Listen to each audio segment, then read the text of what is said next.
Assalamualaikum warahmatullahi wabarakatuh.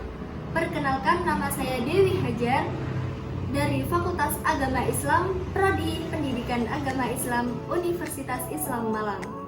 Di sini saya akan menjelaskan mata pelajaran Al-Quran Hadis yang menggunakan media Flipchart. Selamat menyaksikan.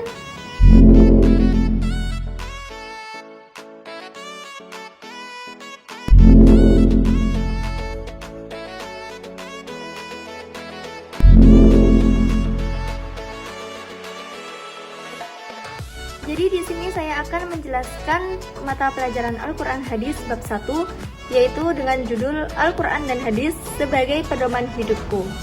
Di sini kompetensi dasarnya ada 3. Yang pertama yaitu meyakini Al-Quran dan Hadis sebagai pedoman hidup. Dan yang kedua, memiliki perilaku mencintai Al-Quran dan Hadis dalam kehidupan. Dan yang ketiga, memahami kedudukan Al-Quran dan Hadis sebagai pedoman hidup umat manusia. Baik, langsung saja saya mulai pembelajaran. Yang pertama, saya akan membahas pengertian. Di sini saya akan membahas Al-Quran dan Hadis. Yang pertama yaitu Al-Quran. Pengertian Al-Quran menurut bahasa berasal dari kata qara'a yaqra'u Qur'anan, yang artinya membaca, bacaan, dan bacaan yang sempurna. Sedangkan menurut istilah, Al-Quran adalah wahyu Allah yang diturunkan kepada Nabi Muhammad SAW secara berangsur-angsur melalui malaikat Jibril, dan membacanya adalah ibadah. Baik, selanjutnya kita membahas pengertian hadis. Pengertian hadis menurut bahasa yaitu berasal dari kata hadatha, yang artinya baru, peristiwa, perkataan, dan cerita. Sedangkan menurut istilah, hadis adalah segala sikap, perkataan, perbuatan, dan penetapan atau takrir oleh Rasulullah SAW. Jadi, dapat disimpulkan pengertian Al-Quran dan Al-Hadis. Pengertian Al-Quran secara umum, yaitu kitab suci yang isinya mengandung firman Allah, turunnya secara bertahap melalui malaikat Jibril yang diberikan atau dibawakan oleh Nabi Muhammad SAW, dan susunannya atau yang isinya dimulai dari surat Al-Fatihah dan diakhiri dengan surat An-Nas, dan kemudian bernilai ibadah ketika dibacakan. Kemudian fungsi Al-Quran yaitu menjadi hujjah atau bukti yang kuat atas kerasulan Nabi Muhammad SAW. Sedangkan hadis secara harfiah, hadis berarti jalan hidup yang dibiasakan, berita, perkataan yang dihafalkan, disebarkan, dan ditradisikan oleh para sahabat, tabi'in, dan para ulama. Terkadang jalan tersebut ada yang baik dan ada pula yang buruk. Baik, kita lanjut. Di sini ada keistimewaan Al-Quran dan hadis. Kita akan membahas keistimewaan Al-Quran terlebih dahulu. Nah, langsung kita bahas keistimewaan Al-Quran. Di sini isinya ada 4. Yang pertama yaitu Al-Quran memuat ringkasan dari ajaran-ajaran ketuhanan yang pernah dimuat kitab-kitab suci sebelumnya, yaitu kitab Taurat, kitab Injil, dan Zabur. Terus yang kedua yaitu Al-Quran memuat kalam-kalam Allah yang dijadikan pedoman hidup manusia sepanjang masa. Jadi Al-Quran ini sifatnya kekal dan tidak sementara. Terus yang ketiga yaitu Al-Quran adalah sumber ilmu pengetahuan.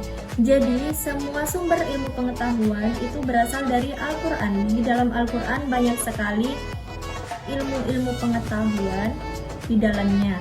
Nah, kemudian yang terakhir, yang keempat, yaitu Al-Quran diturunkan dengan suatu gaya bahasa yang istimewa.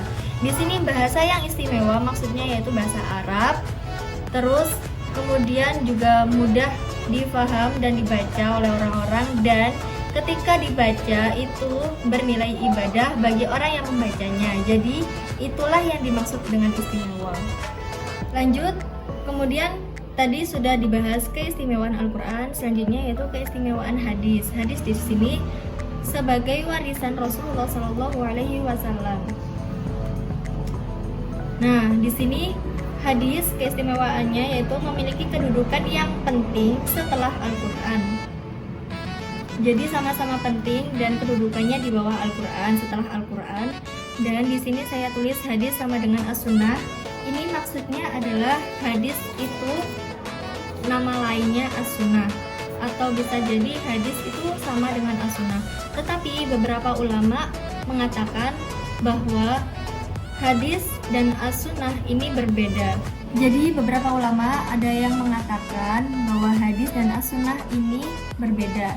Beberapa ulama ada yang berpendapat membedakan hadis dan as-sunnah, dan juga ada yang mengatakan sama. Di sini letak perbedaannya yaitu hadis ini isinya yaitu dari Nabi diangkat menjadi Rasul. Sejak Nabi diangkat menjadi Rasul berarti setelah Nabi diangkat menjadi Rasul sampai dengan akhir hayatnya. Kemudian kalau as-sunnah ini isinya dari Nabi sejak kecil, dari kecil sampai dengan akhir hayatnya. Jadi lebih lama as-sunnah daripada hadis. Baik, selanjutnya yaitu pembagian hadis. Di sini hadis dibagi menjadi 3. Baik, langsung saja kita bahas pembagian hadis ada 3. Yaitu yang pertama hadis qauli, yang kedua hadis fi'li, dan yang ketiga hadis takriri. Oke, kita bahas satu persatu. Yang pertama hadis qauli. Qauli adalah perkataan, yang berarti perkataan. Berarti pengertiannya adalah hadis-hadis yang diucapkan Nabi Shallallahu Alaihi Wasallam dalam berbagai bidang. Berarti hadis qauli ini berupa ucapan Nabi. Kemudian yang kedua yaitu hadis fi'li. Fi'li adalah perbuatan. Di sini hadis fi'li memiliki pengertian yaitu perbuatan-perbuatan Nabi Muhammad Shallallahu Alaihi Wasallam yang sampai kepada kita melalui penukilan sahabat.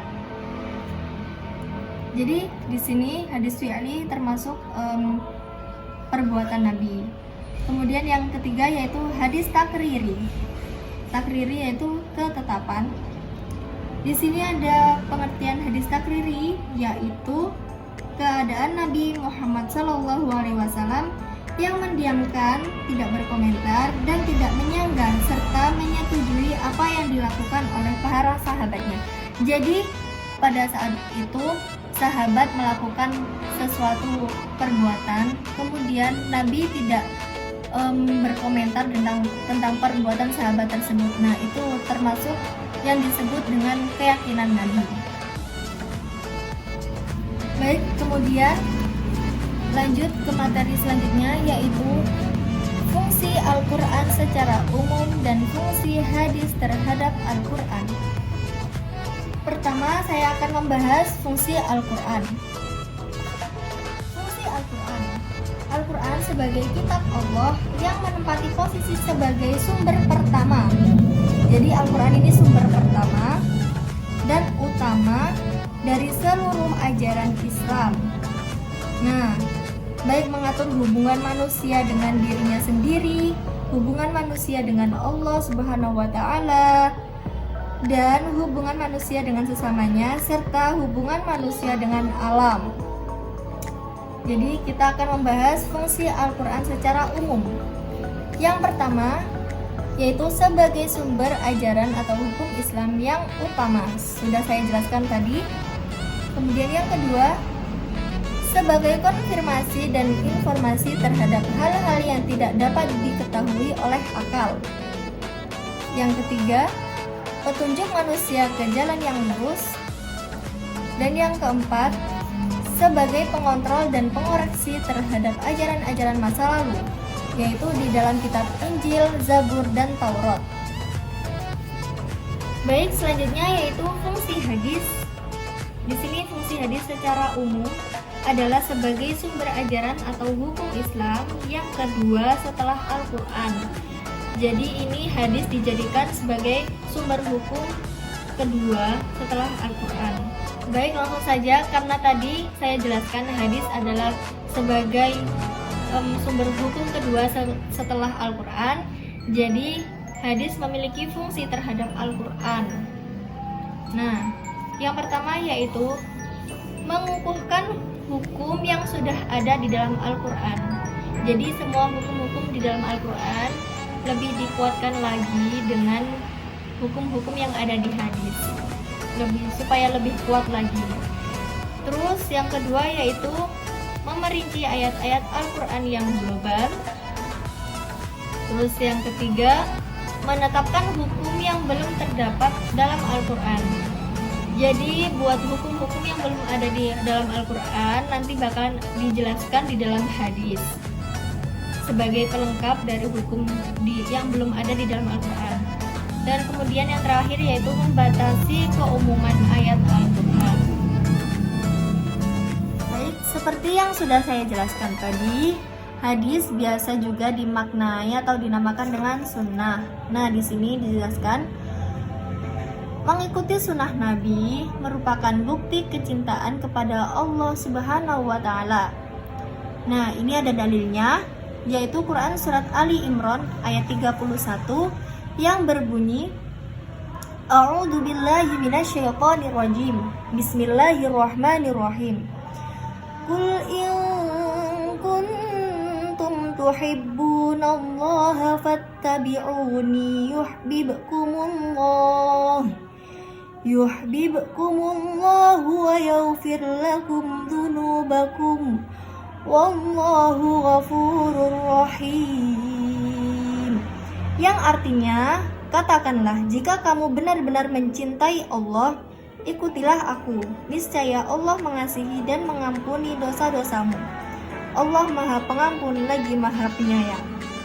Jadi, dalil tersebut menganjurkan atau memerintahkan kita untuk menjadikan hadis sebagai pedoman hidup kita setelah Al-Quran.